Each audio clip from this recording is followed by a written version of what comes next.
ayan na guys, namumuti na sa loob ng lambat natin. A clear manifestation. Clear proof na nandiyan sa loob ang isda.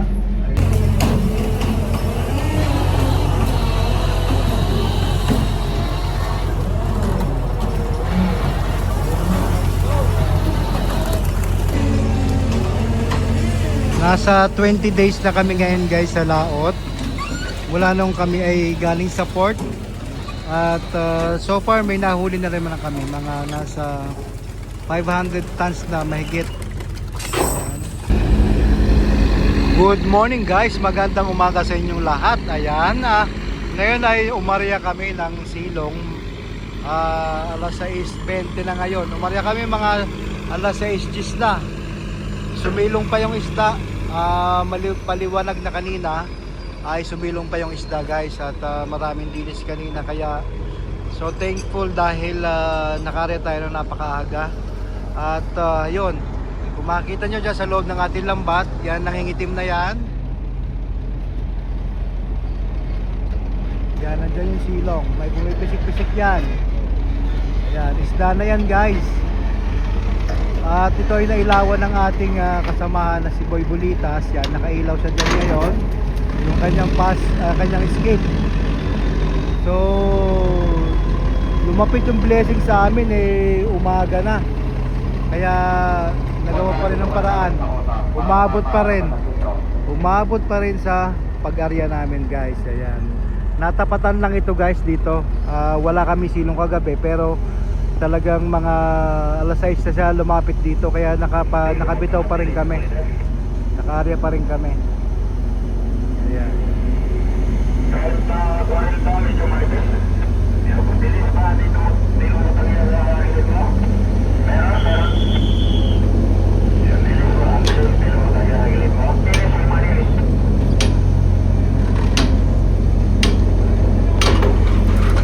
So itong ganitong pagkakataon ay napakapambihira kasi umaga na ay lumapit pa sila. Actually kasi sa gabi lumalapit sila sa ilaw ng ating barko, pero kanina dahil sa natapatan nga ito habang kami ay dahan-dahan tumatakbo, may nakita si Master na maraming dilis, kaya nung pagtinapatan namin may isda pa lang kasama. So ayan siya ngayon, nasa loob ng lambat natin yan guys. Silong ito, silong.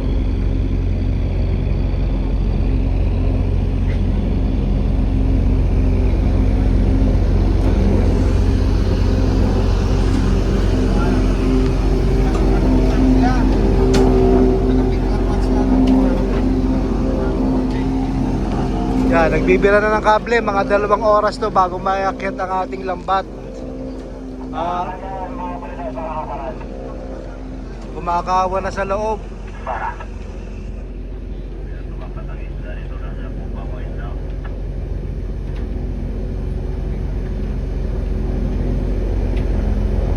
Ayan. Dito sa underwater yung dilis. Maraming dilis kanina. So sa ganito bang isda guys, dilis ang ating hinahanap bago makakita ng isda, or una nakikita ng isda bago ang dilis. So tapat-tapat lang guys, talagang biglaan pag ganito. Kaya dito maaga dapat laging gising at preparado. Ayan, so buti umabot talaga, kasi pag lumuwanag nito kakalat na talaga ang isda. So it so happened na talagang inabutan pa natin.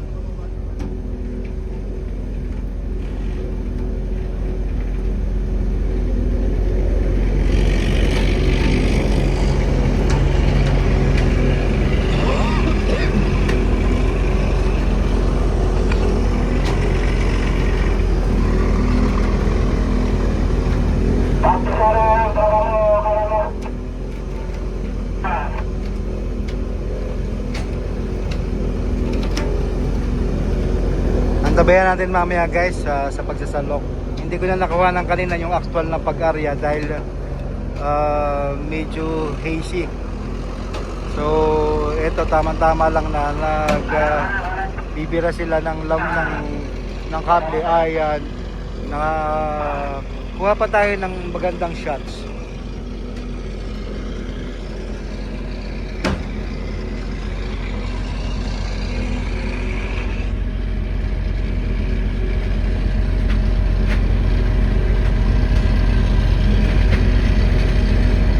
Ayan, nakailaw pa yung ating skip drone.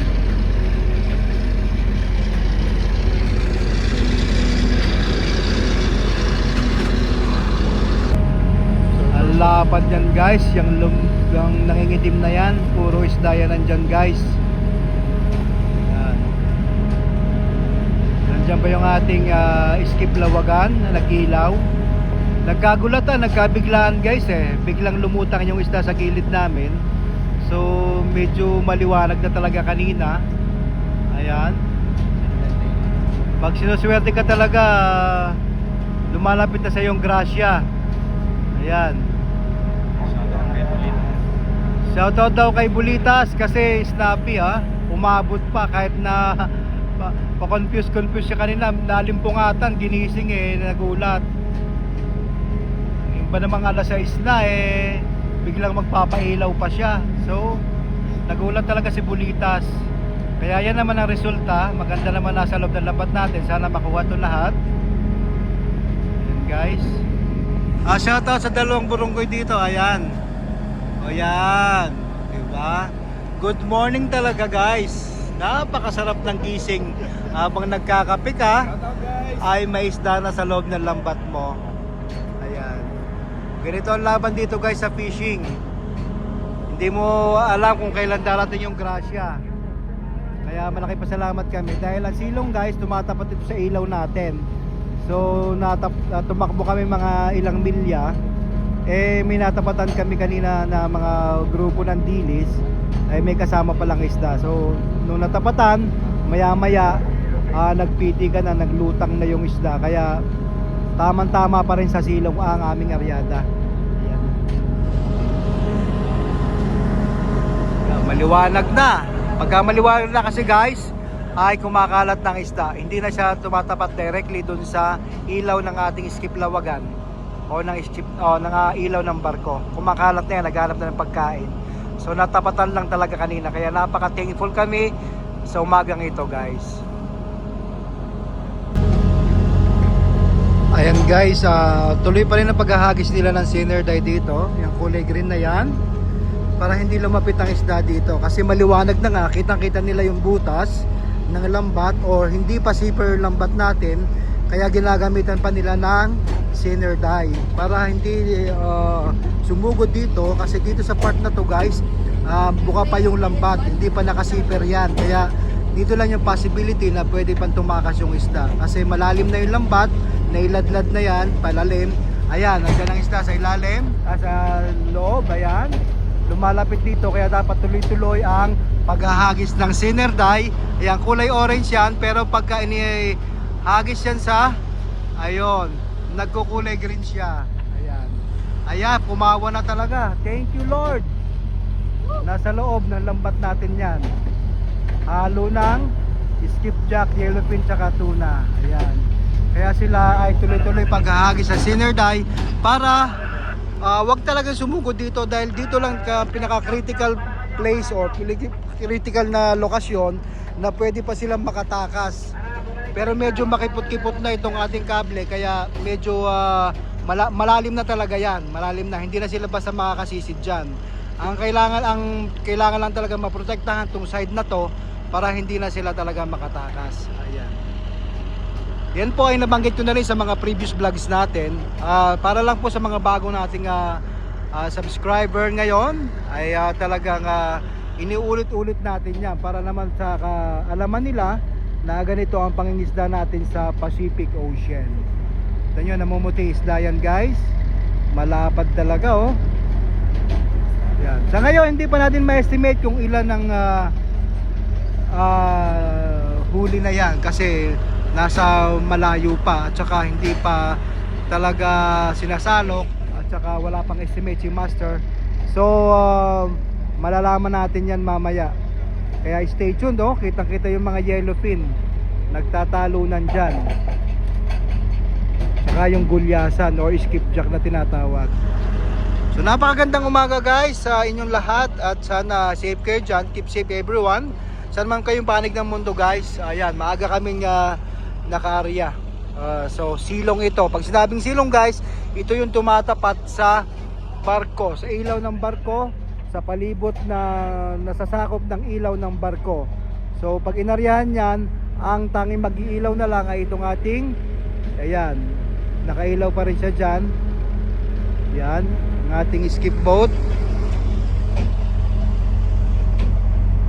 So again, hintayin natin guys, hindi pa sila nagpa-power block, kaya tuloy-tuloy pa sila ng pag bira ng ating kable. Yan muna guys, yan ang senior dive.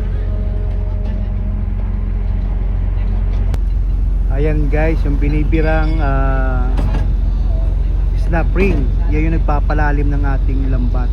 Nakakonekta siya sa kadena, and then yung kadena nakakonekta man sa ating lambat, para pag binira nitong main winch natin, palalim siya, palalim, para masakop yung or makayod yung isda sa ilalim. Ayan guys, preparing na sila for power block, ready na sila. Siyempre lagi pumipito yung maestro natin, parang may pulis palagi dito guys, lagi may pito, may sirena. Pag nagsirena na guys, gising na dapat lahat ng tao, alerto, at dapat ay nakaposisyon na sa kanila, meaning ready to area na guys. So dito naman yung ating opisyal, kapitan at saka radio operator ay nandito. Sila ang in charge sa maniobrada nitong control na ito, sa pagpa-power block nito. Ayan. Ayan, kita nyo mahawak si Bruno Mark na controls. Ayan. Dito naman busy naman tong ating main winch operator. Ayan. Binibira na yung power block, pakyat, para maisampay yung lambat. Again, 2 hours to bago maisampay yung lambat, plus yung pagsasalok pa ng isda. Kung madami, inaabot ng 3 to 4 hours yung aming isang area. Yan.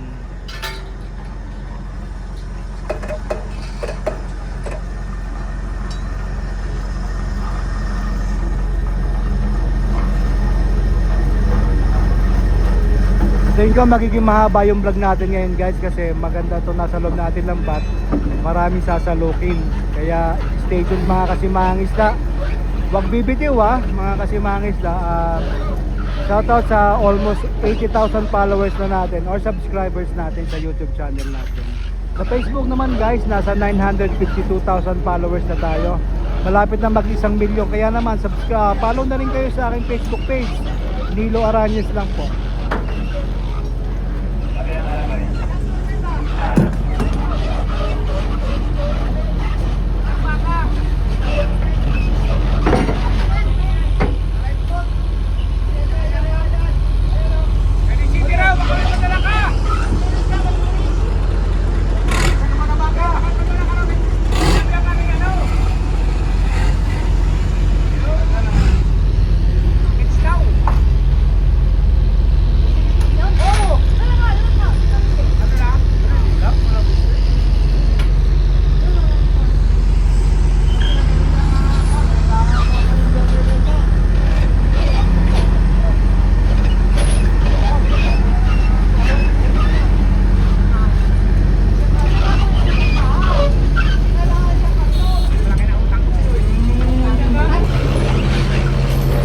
Marami pa rin guys nagtatanong kung saan tayo nangingisda. Tayo po ay wala sa Pilipinas. Tayo po ay nasa ibang bansa, nasa Papua New Guinea. Ang Papua New Guinea po ay matatagpuan sa malapit sa Indonesia, or yung isang mainland ng Indonesia ay nahati sa dalawa. So nandoon yung Papua New Guinea, at ito po ay nasa itaas ng Australia. Isang malapit na bansa dito ay Australia. So malayo po kami sa Pilipinas, at kahit ito po ay sakop ng South Pacific Ocean. Kaya lagi kong binabanggit na kami ay nasa Pacific Ocean, pero kami po ay nasa South Pacific Ocean. Ayan guys. At ang Pilipinas meron ding Pacific Ocean, pero kami naman po ay malayo dyan. Part kami ng Indonesia at saka Australia, malapit na nangingisda. So antabayan na natin to guys, mga 2 hours to bago may salansan lahat ng mga lambat na yan. Ayan nyo, 2 oras po yan, or pagka mabilis-bilis, walang magandang panahon talaga, siguro less than 2 hours, pero pinaka maximum na po 2 hours pagka ganito kaganda ang panahon. Pero pagka pangit ang panahon at pasayo-sayo ang barko, ay medyo nag-exceed pa po ng 2 hours yan. Kaya nag-ano lang tayo ng 2 hours kasi maganda naman yung panahon ngayon.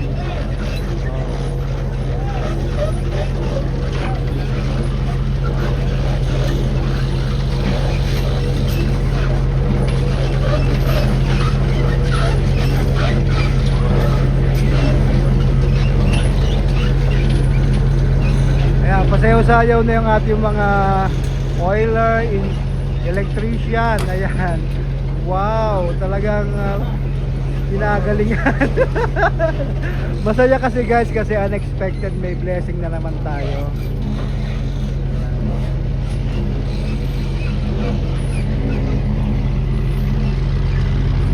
Ito yung ating tagahila ng lambat pag inilaladlad. So pagka naman ay ladlad na at ganito na ang sitwasyon natin, siya naman yung nagbabalanse sa barko. Either para siya nagiging timon, kaliwa kanan, kasi nakapara yung barko natin. Siya yung mag-guide kung iharap sa hangin, iharap sa alon ng barko, kaya siya may lubid na ganyan o may kable na ganyan. Napaka high-tech guys ng ating pangingisda dito. Marami tayong aparatos na ginagamit. Maraming pinagbabasihan dito na aparatos na pwede makatulong sa fishing guys. Ayan. Ayan yung ano naman, electrician guys. Ayan. Alam ko kung anong kailangan nito, pero alam ko kailangan yan. Ganda. Isda guys oh. Oh, talaga naman.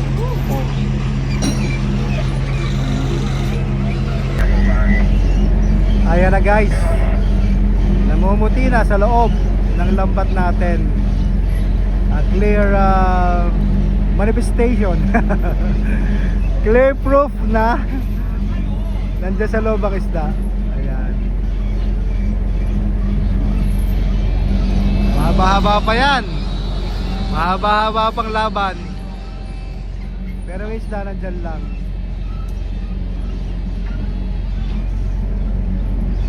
Halo ng yellowfin tsaka ng skipjack.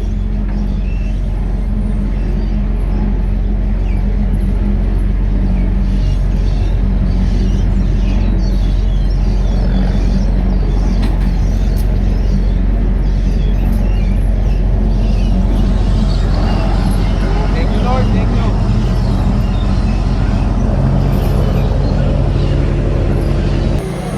Ayan guys, makipot na. Nga ng tuna guys.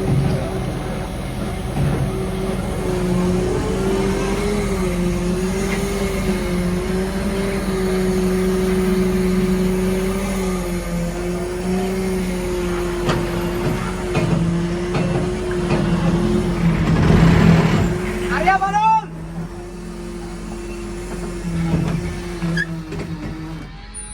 Para!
going for salok na guys.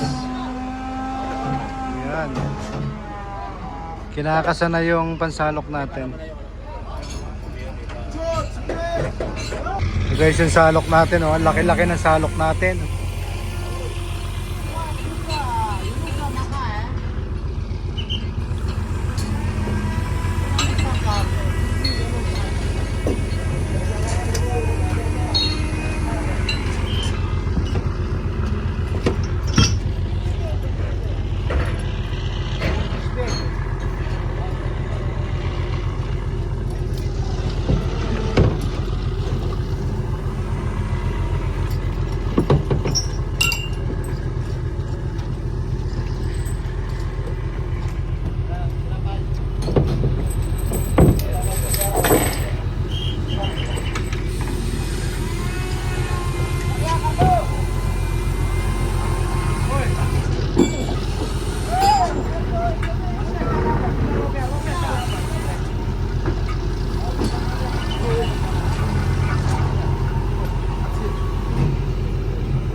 Ayan guys, magsisimula na. Best part of the show, salok time tayo. Hindi naman karamihan, medyo madaya yung isda kanina. Marami palang dilis. Sa sonar kasi laki-laki ng indication niya, pero karamihan pala doon dilis. Pero thankful tayo dahil na-bless tayo ngayong araw. Maaga pa lang, nakari na tayo at around 6 plus na ng umaga. Alas 6 na siguro kanina nga, nakalimutan ko na. At silong nga ito guys, ng ating barko. So ito, anong oras na ngayon? Mag-alas 9 na, magsasalok na kami.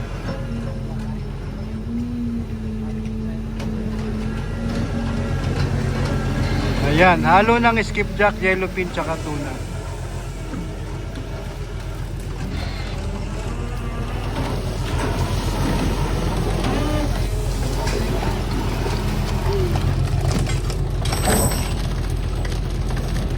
Kinukuhanan niya ng sample guys para sukatin, para malaman yung timbang ng mga nahuli natin isda for sustainable fishing na hindi natin nahuli yung maliliit. Sinusukat siya ng fisheries observer natin. Nang sa ganon, may record tayo kung saan bodega, anong classification ng isda ang nahuli natin, whether by skipjack or yellowfin or tuna guys. Yan. May lahat dito ay recorded, lahat ng movement namin dito dahil tayo ay may fisheries observer dito from Papua New Guinea guys. So let's go on with our second salok na. Sabi ko nga dito, basta makakuha ka ng 15 to 20 tons kada area ay hindi nalugi. Yun ay maganda-ganda na kahit papano ay may bawi ng gastos. Pero the best thing is kung nakahuli ka ng mga 100 tons, yan, 200 tons sa isang area, napakalaki lalo talaga nun. Pero sa ganito na konti lang is bawas lang yan sa gastos ng ating kumpanya guys. So second salok na.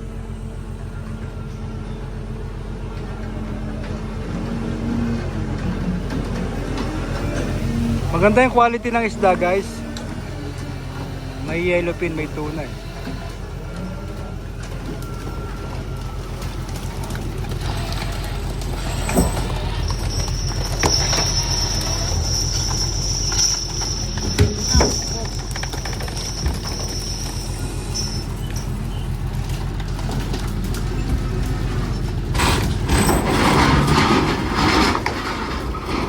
Again, tayo ay may mga kasamang Papua New Guinea local crew dito guys. Hindi tayo pure Pinoy. Meron tayong kasama dito na taga rito sa ibang bansa.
Nasa 20 days na kami ngayon guys sa Laot.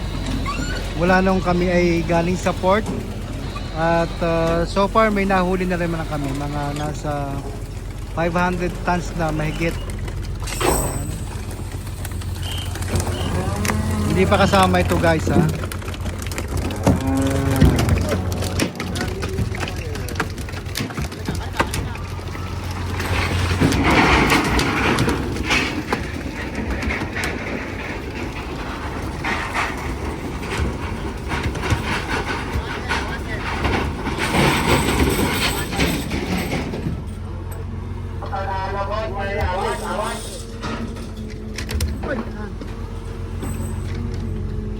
Buhay na buhay pa oh. Pinipigilan talaga.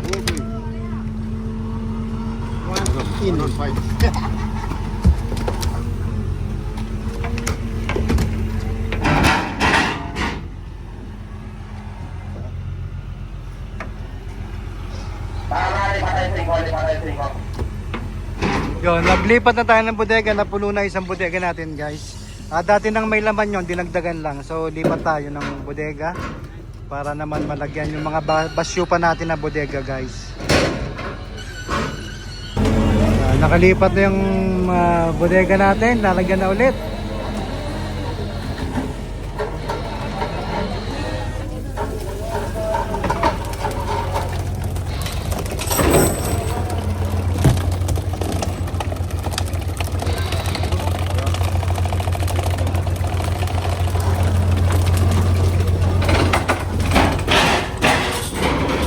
Lahat ng salok guys kinukuha na ng sample para makuha yung majority ng sizes.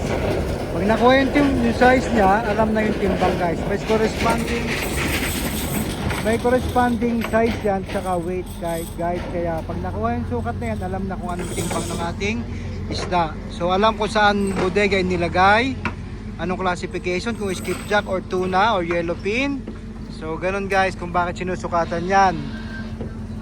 Bakit kinukuha na ng sample para sa record ng fisheries, record ng ating barko na ang capacity ng ating isda ay ganito. Tapos in case may order na isda sa atin, may sizes kasi yan. Ito ay purely canning ha, tinadala lang to sa canning. Hindi ito binibenta sa palengke, hindi binibenta sa supermarket. Ito ay purely for canning, inilalata ito guys. Saan naman panig ng mundo guys, ito ay nakakarating. Mostly ang ating isda ay dinadala sa Jensen at doon sa ibang bansa dinadala din na process na napaprocess dito sa Papua New Guinea kasi may canning yung ating company mismo dito sa Papua New Guinea. So ayan, tuloy-tuloy lang tayo sa salok habang meron pa. Tinatimingan yan para hindi mabugbog ang isda. Ayan. Magandang klase guys kasi malalaki. Wapo. Ay, wapo kakao yan. Tapos dito na ako may ulikat niya.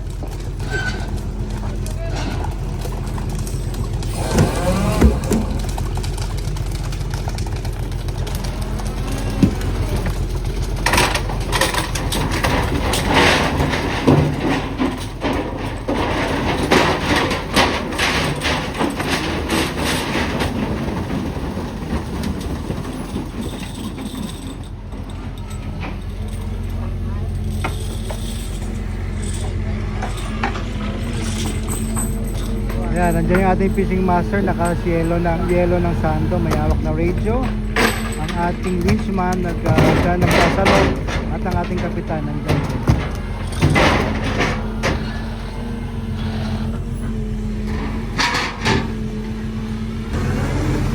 Meron pa nasasalok guys. Sana umabot man lamang ng 30 tons. Napakaganda ng huli na yon. Mga 30 toneladas ka kada area mo o mahigit ay talaga namang napaka-blessed na natin dito. Pero minsan kalimitan din pagka may lapang isda, walang kinakain, mahirap pulihin sa kawa sa daytime. So kahit minsan 3 area na hindi pa makahuli.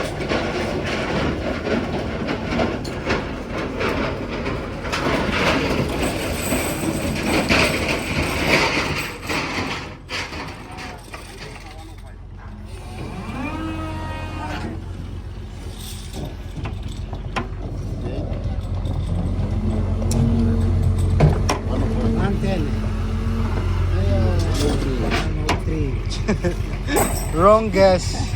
9-5.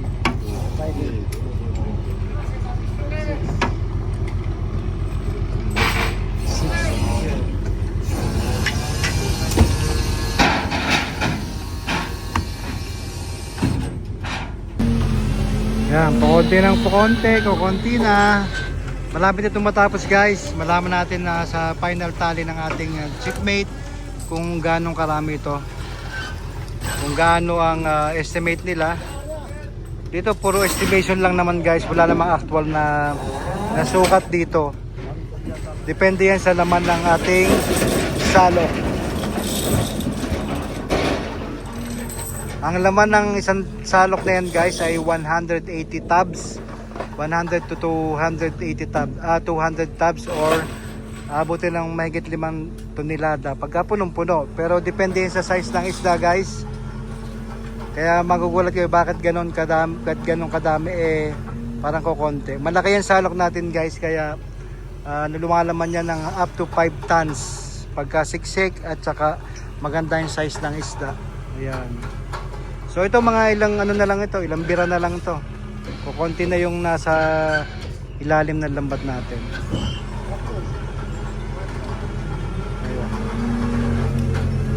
Ayan, piraso na lang. So I think baka ito na yung last.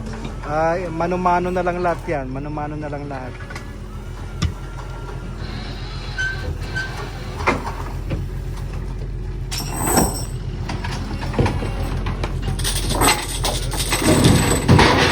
Thank you guys for watching. At sana po tuloy-tuloy pa rin yung pagdami ng ating subscribers sa ating YouTube channel guys.